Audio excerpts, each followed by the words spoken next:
معافی دے دے کہ جنہوں نے بچے بھی نہیں چھوڑے، قبرستان بھی نہیں چھوڑے، جنہوں نے جنازے بھی نہیں چھوڑے، مساجد بھی نہیں چھوڑی، اسکول اور کالج بھی نہیں چھوڑے، کس کس کا ذکر کرے؟ مگر یہ بھی سچ ہے کہ کیا لڑائی، تشدد، جنگ کسی مسئلے کا حل نکال سکتی ہے؟ اگر ایمانداری سے سوچا جائے تو وہ کون لوگ ہیں؟ ہمارے ہی زمین کے بیٹے ہیں، ہمارے ہی گھر کے لوگ ہیں، ہمارے ہی سن آف سویل ہیں، تو کیا انہیں سب کو ختم کیا جا سکتا ہے؟ کیا اس سے معاملہ دب سکتا ہے، ختم ہو سکتا ہے ہمیشہ کے لیے؟ نہیں، فائنلی تو ایک دن بیٹھنا ہی ہے، مگر جس طریقے سے حکومت کر رہی ہے یہ بھی طریقہ نہیں ہے۔ میری ایک چھوٹی سی رائے ہے کہ ان سے خاموشی سے مذاکرات کر کے بغیر کسی اعلان کے اگر وہ رضامند ہوتے ہیں تو انہیں عام معمول کی زندگی گزارنے دیا جائے، معاملہ ختم کیا جائے۔ وہ ویسے بھی دور دراز کے علاقوں میں رہتے ہیں، اگر قانون نافذ کرنے والے اداروں کو پتہ ہو کہ معاملہ ختم ہو گیا ہے تو اتنا شور مچانے کی ضرورت نہیں تھی، کیونکہ جن کے بچے مارے گئے، جن کے بھائی باپ مارے گئے، جن کے خاندان اجڑے ہیں، جن کے پیارے ان سے جدا کیے گئے، جو زخمی پڑے ہیں اب تک، شاید ان کا سینہ اتنا بڑا نہ ہو سکے کہ وہ اس طرح انہیں آسانی سے معاف کر دیں۔ اور اتنے بڑے جتھے کو قانون کے کٹہرے میں لانا بھی واقعی بہت مشکل بات ہے۔ کتنے ماریں گے؟ پھر ان کی اولادیں آئیں گی، پھر ان کی اولادیں آئیں گی۔ ہو سکتا ہے میری رائے سے بہت سے لوگوں کو اختلاف ہو، مگر حل تو ٹیبل پہ ہی نکلتا ہے کہ جب لشکر کشی شروع ہو جائے اور ایک دستہ تیار ہو جائے، ایک فوج بن جائے، تو اس سے آپ قانون کے کٹہرے میں نہیں نمٹ سکتے۔ مشکل ہو جاتا ہے، بہت مشکل ہو جاتا ہے۔ پھر سارے آسپیکٹ میں نظر ڈالنی پڑتی ہے، اپنے سوشو پولیٹیکل حالات دیکھے جاتے ہیں، اپنی اکنامی دیکھی جاتی ہے، اپنے اعتراف دیکھا جاتا ہے صورتحال و ماحول کو، اور اپنے اعتراف میں حال یہ ہے کہ دونوں طرف کی سرحدیں غیر محفوظ ہیں اس وقت۔ ایک طرف بھوک، ننگ، بیماری، بے روزگاری کا افریت منہ پھاڑے افغانستان میں کھڑا ہے، اور ان کی جو سوشو پولیٹیکل کیاس ہے، جو انارکی ہے، وہ اپنی آخری حدود پہ چھو رہی ہے۔ میرے ایک دوست بتا رہے تھے کہ حیران کن طور پہ وہ ہزارہ جن پر پاکستان میں کوئٹہ میں بڑا ظلم گزشتہ 30-40 سال سے ہو رہا ہے، وہ اتنی تیزی سے پاکستان میں آ رہے ہیں اور کراچی تک پھیل گئے ہیں کہ لوگوں کو اندازہ ہی نہیں ہے ابھی۔ میں بہت حیران ہوں کہ وہ خالی ہزارہ کو اس طرف کیوں لایا جا رہا ہے؟ انہیں تو ایران جانا چاہیے تھا، تاجکستان جانا چاہیے تھا، اور جہاں ان کے لوگ رہتے ہیں وہاں جانا چاہیے تھا، مگر پاکستان لایا جا رہا ہے۔ میں اسے بھی سازش کے طور پہ دیکھتا ہوں۔ حکومت پاکستان کو، سیکورٹی کے اداروں کو اس طرف توجہ دینی چاہیے، اور انٹرنیشنل کمیونٹی کو واقعی یہ بات سمجھنی ہوگی کہ اگر بھوک ننگ وہاں عروج پر پہنچ گئی اور طالبان نے بھی اس معاملے کو اپنی ضد سے جوڑ کے رکھا، تو یہ پورا خطہ جہنم بننے جا رہا ہے۔ مجھے یہ کہتے ہوئے کوئی عار نہیں ہے کہ میں بگننگ سے میں پہلا آدمی ہوں جو کہہ رہا ہوں کہ یہ ریٹریومنٹ جو امریکن اور ناٹو کا تھا یہ اسٹریٹجیکل تھا، یہ سبق سکھانے کے لیے تھا۔ اگر امداد بحال نہیں ہوتی ہے اور طالبان لچک کا مظاہرہ نہیں کرتے ہیں، حکومت پاکستان اپنا کردار ادا نہیں کرتی ہے، ہمارے سیکورٹی کے ادارے نہیں کرتے ہیں، اور اطراف کے کنٹریز اپنا حصہ نہیں ڈالتے ہیں، تو علاقے میں بہت بڑا غدر بود آ رہا ہے۔ اور ہندوستان کو بھی یہ بات سمجھنی ہوگی، بڑے پیمانے پہ سمجھنی ہوگی کہ پاکستان کا تماشا لگانے کے لیے اپنے ملک کو داؤ پہ نہ لگائے۔ اگر خطے میں غدر بود پڑے گا تو وہ محفوظ نہیں رہ سکتا، اور اس کی اکانومی محفوظ نہیں رہے گی۔ اگر پاکستان ڈی اسٹیبلائز ہوتا ہے تو پھر بات کہاں تک جائے گی کوئی نہیں جانتا۔ یہ صرف وہ جانتے ہیں جنہوں نے یہ گیم تیار کیا ہے۔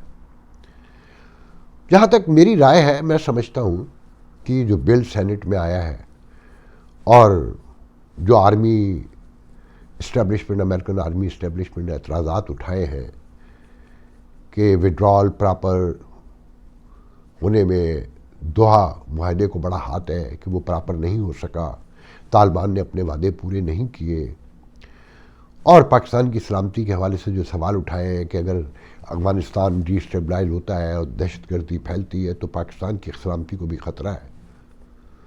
تو میری ذاتی رائے ہے، میرے پاس انفارمیشن نہیں ہے، کچھ دوستوں سے گفتگو یقیناً ہوئی ہے کہ یہ بل ایک پریشر کے طور پہ یوز ہوگا، پاکستان سے مطالبات تسلیم کروائے جائیں گے، کیونکہ یہ ممکن نہیں ہے کہ ایک پوری قوم کو بھوک سے مار دیا جائے اور دہشت گردوں کو وہاں پر سیف ہیون پرووائڈ کیے جائیں دوبارہ سے، اور پوری عالمی برادری خاموشی سے دیکھتی رہے. تو پاکستان کو بھی جو جائز مطالبات ہیں انٹرنیشنل کمیونٹی کے وہ ماننے چاہیے. چائنا سے بھی معاملات درست کرنے کی ضرورت ہے کہ یہ جو سی پیک کے حوالے سے معاملات اب سامنے آ رہے ہیں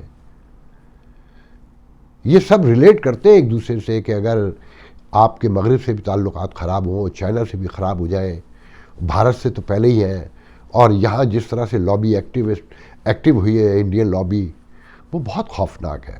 مگر میں پھر کہوں گا کہ انڈیا کو یہ بات سمجھنی ہوگی کہ اگر یہ خطہ ڈی اسٹیبلائز ہوا تو بھارت محفوظ نہیں رہ سکے گا. وہ بھی انسان ہے. آپ یقین کریں میں بھارت کے لوگوں کو ہندو مسلمان کے طور پہ نہیں دیکھتا، وہ میرے ہم رنگ ہیں، میرے ہم نسل ہیں، میرے ہم زبان ہیں، میرے ہم مطلب کیا چیز الگ ہے. ہمارے 90% کھانے ایک ہیں، ہمارے کپڑے ایک ہیں، ہمارے محاورے ایک ہیں، ہماری جگتے ایک ہیں، ہماری گالیاں ایک ہیں. کیا ڈفرنس ہے ہم میں؟ خدا کے لیے دونوں طرف کے لوگ سوچیں، بیٹھیں.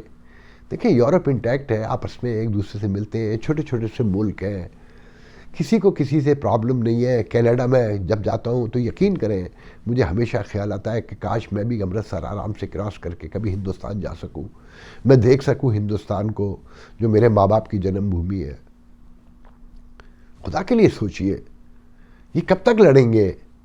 100 سال، 200 سال، 300 سال، 400 سال، پھر کبھی جب شعور آئے گا فائنلی تو آنا ہے نا، پھر ٹیبل پہ ہی بیٹھنا ہے نا. پاکستان اب ایک حقیقت ہے، ہندوستان بھی ایک حقیقت ہے. میرے سننے والے مجھے جانتے ہیں میں غزوہ ہند اس طرح کے فراڈ نعروں کا شدید مخالف ہوں. میں کسی ملک پر قبضے کا حامی نہیں ہوں، کسی کے ساتھ زیادتی کا حامی نہیں ہوں. دہلی میں لوگ مرتے ہیں وہ بھی کسی کے پیارے ہیں، دلارے ہیں. جو لاہور میں، پشاور میں، کراچی میں مرتے ہیں وہ بھی تو کسی کے لاڈلے ہیں، کسی کے چاند ہیں، کسی کے تارے ہیں.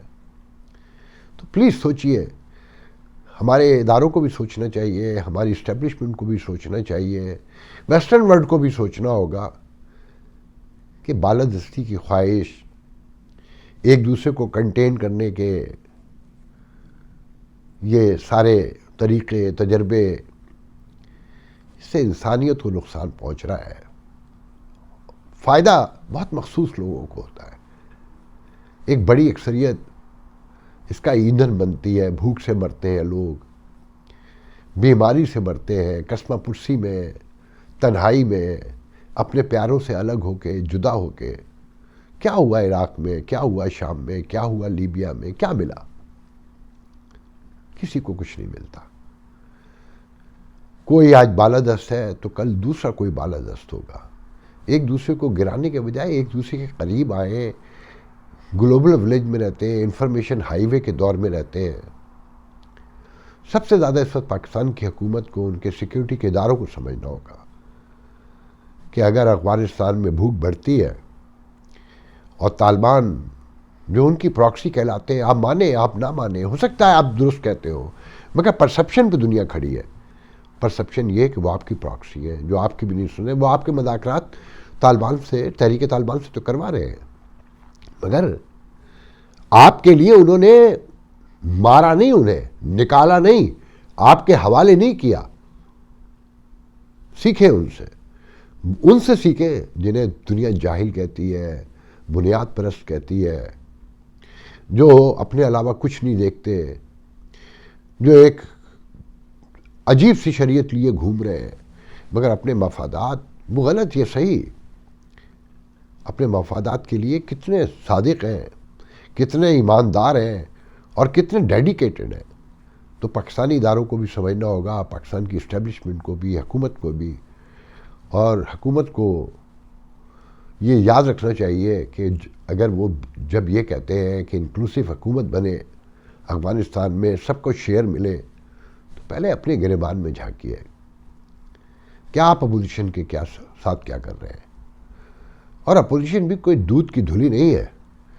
یہ سوال بہت بڑا ہوتا جا رہا ہے کہ ملتان سے عبدالحکیم تک جو سڑک بنتی ہے، ہائی وے بنتا ہے، وہ 65 کروڑ روپے کلو بنتا ہے، کلو میٹر بنتا ہے، اور 5 سال کے بعد 6 سال کے بعد اب جو سڑکیں بن رہی ہیں وہ 17 کروڑ روپے میں، جبکہ ڈالر 70 روپے کے قریب زیادہ ہو گیا، مہنگائی ڈبل ہو گئی، سیمنٹ، سریا، تارکول، ہر چیز کی قیمت بڑھ گئی، ڈبل ہو گئی نا، اس سے بھی زیادہ۔ تو کرپشن تو ہوئی ہے، چائنیز کمپنیاں بھی انوالو ہیں، اور حکومت بھی، پچھلی حکومت بھی انوالو رہی ہے۔ جو الزامات، میں نام نہیں لینا چاہتا، مجھے کوئی ضرورت نہیں پڑی ہے، سب کو پتہ ہے کون ہے، حساب تو دینا ہوگا۔ تو جناب، مگر یہ سارے معاملات خراب اس لیے ہوئے ہیں کہ ادارے کام نہیں کرتے۔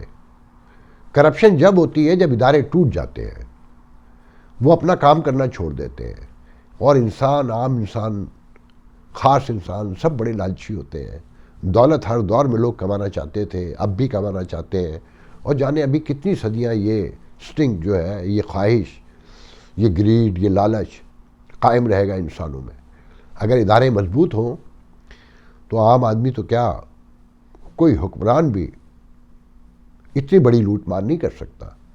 یہاں میں نے نہیں سنا کہ اوباما گئے تو اتنی کرپشن کر کے اتنی فیکٹریاں بنا لیں، یا نکسن نے اتنا بنایا تھا، اور کلنٹن نے اتنا، اور ریگن نے اتنا، اور کارٹر نے اتنا، اور بش نے اتنا۔ نہیں، ایسا کچھ نہیں ہوا۔ جس طرح آتے ہیں اسی طرح خالی آ جاتے ہیں، کیونکہ ادارے کام کر رہے ہیں۔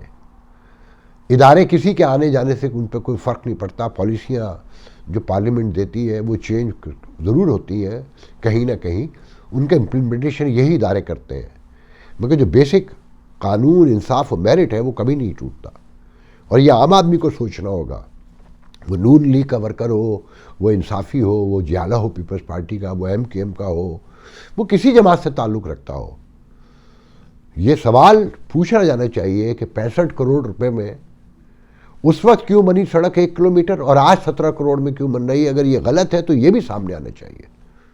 بہرحال، میں آج کا پروگرام اس بات پہ ختم کرتا ہوں کہ اللہ تعالیٰ ہمارے خطے کی حفاظت کرے، اور ہمارے حکمرانوں کو سمجھ دے۔ مطالبات پیش کرنے والوں کو بھی یہ یاد رکھنا ہوگا کہ اس خطے میں 2 بلین سے زیادہ لوگ بستے ہیں۔ اگر وہ خطہ ڈی اسٹیبلائز ہوگا تو پوری دنیا ڈی اسٹیبلائز ہوگی۔ اللہ حافظ۔